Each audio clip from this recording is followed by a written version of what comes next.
கமலஹாசனுடைய நடிப்பு, அவர் இந்த படத்துல கமிட் ஆனதுனால எதுவும் அவருடைய சொந்த படம் தானே சொன்னாங்க. ராஜ்கமலுடைய படம். அவர்தான் இது நடிகராக.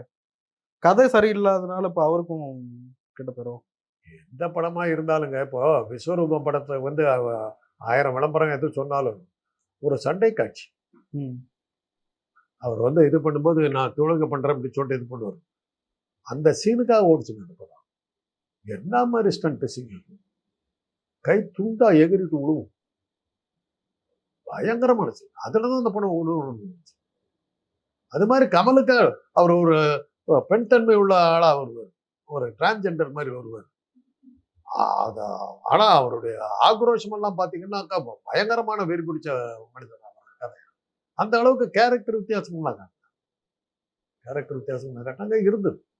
அப்புறம் வந்து பல முக்கியமான சீன்ஸ் எல்லாம் நீக்கினாங்க. அந்த முஸ்லிமுக்கு எதிராக இருக்கிற பல காட்சிகளை கொஞ்சம் நீக்கிட்டு அப்புறம் விட்டதுக்கப்புறம் அந்த படம் ஓடுறதுக்கான பல காட்சிகள் இருந்தது.